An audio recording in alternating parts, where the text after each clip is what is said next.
Arrête de vouloir sauver tout le monde. Le syndrome du sauveur. Bienvenue dans ce nouvel épisode. Aujourd'hui, je vais te parler d'un sujet aussi noble que piégeux, le syndrome du sauveur. Tu sais, cette tendance à vouloir sauver tout le monde, à être la béquille émotionnelle de tes proches, à te transformer en psy, en coach de vie ou en infirmier du cœur, même quand personne ne t'a rien demandé. Si tu t'es déjà senti vidé après avoir aidé quelqu'un, ou frustré parce que l'autre ne change pas malgré tous tes conseils, alors cet épisode est pour toi.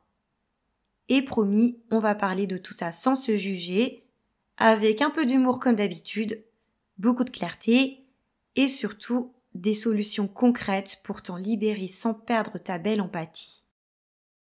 Alors oui, soyons honnêtes. À première vue, le syndrome du sauveur, ça a l'air super héroïque. Tu veux aider, tu veux apaiser, tu veux que tout le monde aille bien. C'est noble. Mais, à la longue, c'est aussi épuisant. Parce que le monde, lui, ne demande pas toujours à être sauvé. Et certaines personnes, disons-le franchement, adorent être sauvées. C'est un duo parfait. Un sauveur et une victime. Chacun nourrit le rôle de l'autre. Tu vois la scène? Ton ami t'appelle, en pleurs, encore une fois à cause de son ex. Tu lui expliques pour la 10e fois pourquoi cette relation ne lui convient pas. Tu passes 2 heures à l'écouter, à la rassurer, à la conseiller. Et 3 jours plus tard, elle est de nouveau avec lui. Et toi, tu te dis, mais pourquoi je m'épuise à vouloir l'aider si elle recommence? Bienvenue dans le syndrome du sauveur. C'est quoi exactement? Le syndrome du sauveur, c'est ce besoin quasi instinctif de venir en aide, de réparer, de résoudre les problèmes des autres, parfois même avant qu'ils ne te le demandent. C'est comme un réflexe émotionnel. Tu ne peux pas t'empêcher d'intervenir, parce que voir quelqu'un souffrir te met mal à l'aise. Et attention, il y a une vraie nuance entre aider et sauver. Aider, c'est tendre la main, sauver, c'est se jeter dans la rivière à la place de l'autre, quitte à se noyer avec lui. Dans la psychologie, on parle souvent du triangle dramatique de Karpman. 3 rôles qui s'alternent dans les relations déséquilibrées. Le sauveur, la victime et le persécuteur. Si tu te places souvent dans le rôle du sauveur, tu finiras souvent, tôt ou tard, frustré, incompris ou même en colère. Parce qu'à force de sauver, tu te retrouves épuisé. Et l'autre, lui, ne grandit pas. D'où vient ce besoin de sauver? Le cœur du sujet. Ce n'est pas un hasard si certaines personnes ont ce réflexe. Ce syndrome du sauveur, c'est souvent une histoire ancienne. Un mécanisme qu'on développe très jeune. Souvent dans une famille où on a dû prendre soin des autres avant de prendre soin de soi. Tu étais peut-être l'enfant qui consolait sa maman quand elle pleurait. Celui ou celle qui calmait les disputes, qui faisait tout bien pour ne pas créer de problème. Tu as appris très tôt que pour être aimé, il fallait être utile. Résultat, à l'âge adulte, tu ressens un besoin viscéral d'aider, d'être indispensable, de faire du bien. Tu veux être celui ou celle qu'on appelle en cas de détresse. Tu veux être le pilier, le gentil, la lumière. Mais derrière ce beau rôle se cache souvent une peur. La peur de ne pas être assez si tu ne sers à rien. Et puis il y a le conditionnement culturel. On t'a peut-être répété « sois gentil, pense aux autres avant toi, aider c'est bien ». Mais personne ne t'a appris à poser des limites. Et à force, tu t'oublies. Quand tu veux sauver tout le monde, tu finis souvent épuisé. Physiquement, émotionnellement, mentalement. Tu te vides à petit feu parce que tu donnes et tu donnes. Mais tu reçois rarement l'équivalent. Du coup, ça a des conséquences tout ça. Fatigue émotionnelle. Tu portes des fardeaux qui ne sont pas les tiens. Frustration. Tu donnes des conseils, mais personne ne les applique. Colère. Avec tout ce que je fais pour eux, ils ne me remercient même pas. perte de soi. Tu finis par ne plus savoir ce que toi tu veux vraiment.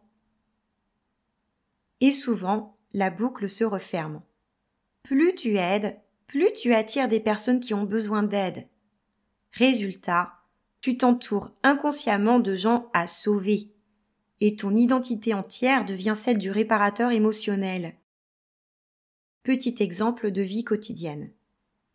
Tu termines ta journée de boulot, tu rêves d'un bain chaud, d'un dîner tranquille. Et ton téléphone sonne. C'est ton ami qui va très mal. Et te voilà à 23h en mode thérapeute improvisé, alors que toi-même t'étais à 2 doigts du burn-out. Le sauveur ne fait pas toujours ça uniquement par bonté. Il y a souvent un besoin caché derrière. Le besoin de reconnaissance. Tu veux qu'on te voie comme quelqu'un de bien, de généreux, d'indispensable. Et parfois, sauver les autres devient une manière d'obtenir de la valeur. Tu te sens exister à travers ce rôle. Le besoin de contrôle. Aider, c'est aussi une façon de garder la main. Si tu sauves, tu contrôles un peu la situation. Tu évites le chaos, l'imprévu, l'impuissance. La peur du vide. Quand tu ne sauves personne, tu ne sais plus trop quoi faire de toi. Tu ressens un vide intérieur. Et si tu n'étais pas en train d'aider, qui serais-tu vraiment? Et attention au sauveur spirituel, celui ou celle qui veut éveiller les consciences. Tu sais, celui qui dit « Moi, j'essaie juste d'ouvrir les yeux des gens ». Oui, mais parfois, les gens n'ont pas demandé à être éveillés tout de suite. C'est aussi une forme de contrôle déguisé en bienveillance. Bref, le sauveur, malgré ses bonnes intentions, a souvent un ego qui se cache derrière sa cape. Alors comment sortir du syndrome du sauveur sans pour autant devenir égoïste? C'est la partie la plus importante, parce que l'idée n'est pas d'arrêter d'aider. L'idée, c'est d'apprendre à aider sans te perdre. Prendre conscience, c'est la base. Tu ne peux pas changer ce que tu ne vois pas. Commence par observer les situations où tu joues au sauveur. Est-ce que j'aide par envie ou par peur de ne pas être aimé? Est-ce que l'autre m'a demandé de l'aide ou est-ce que c'est moi qui prends les devants? Est-ce que je suis fatiguée après ou nourrie? Rien que le fait d'observer, sans te juger, c'est déjà une norme. Parce que le sauveur agit souvent en pilote automatique. Apprendre à dire non, sans culpabiliser.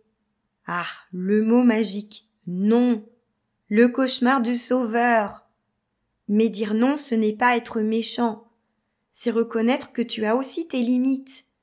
Et c'est d'ailleurs en disant non que ton oui reprend de la valeur.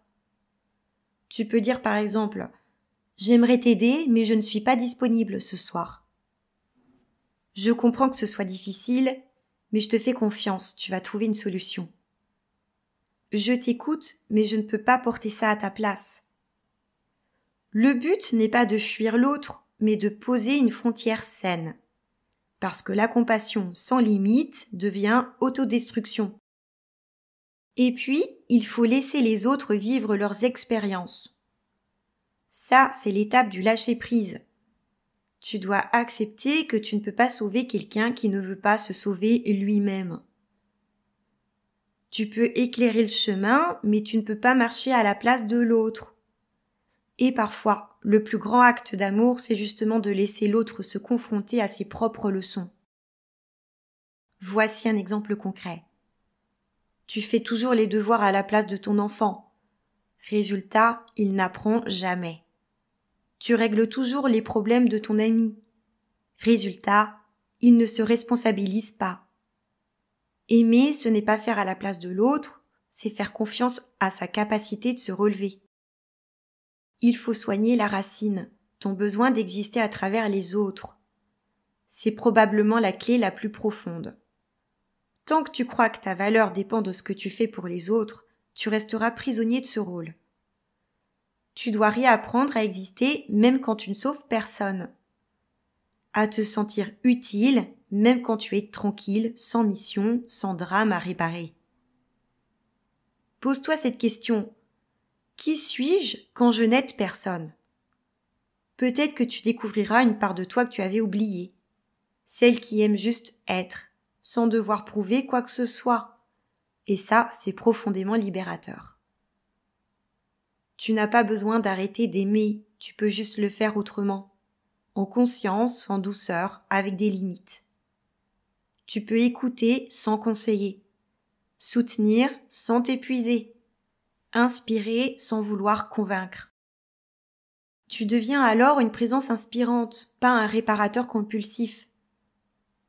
Et c'est là que ton énergie devient vraiment lumineuse, parce qu'elle vient du cœur, pas du besoin.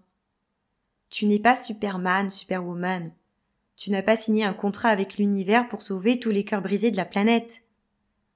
Tu peux aimer profondément sans porter le monde sur ton dos. Tu peux dire avec le sourire « Désolé, le service sauvetage émotionnel est fermé pour aujourd'hui ». Rappelle-toi, tu ne peux pas sauver tout le monde, mais tu peux aimer sincèrement sans t'épuiser. Et souvent, c'est ça le vrai cadeau. En résumé, sauve-toi toi-même d'abord. Tu veux aider le monde, commence par te préserver. Parce que plus tu es aligné, plus ton aide est juste. Et plus tu rayonnes naturellement sans rien forcer.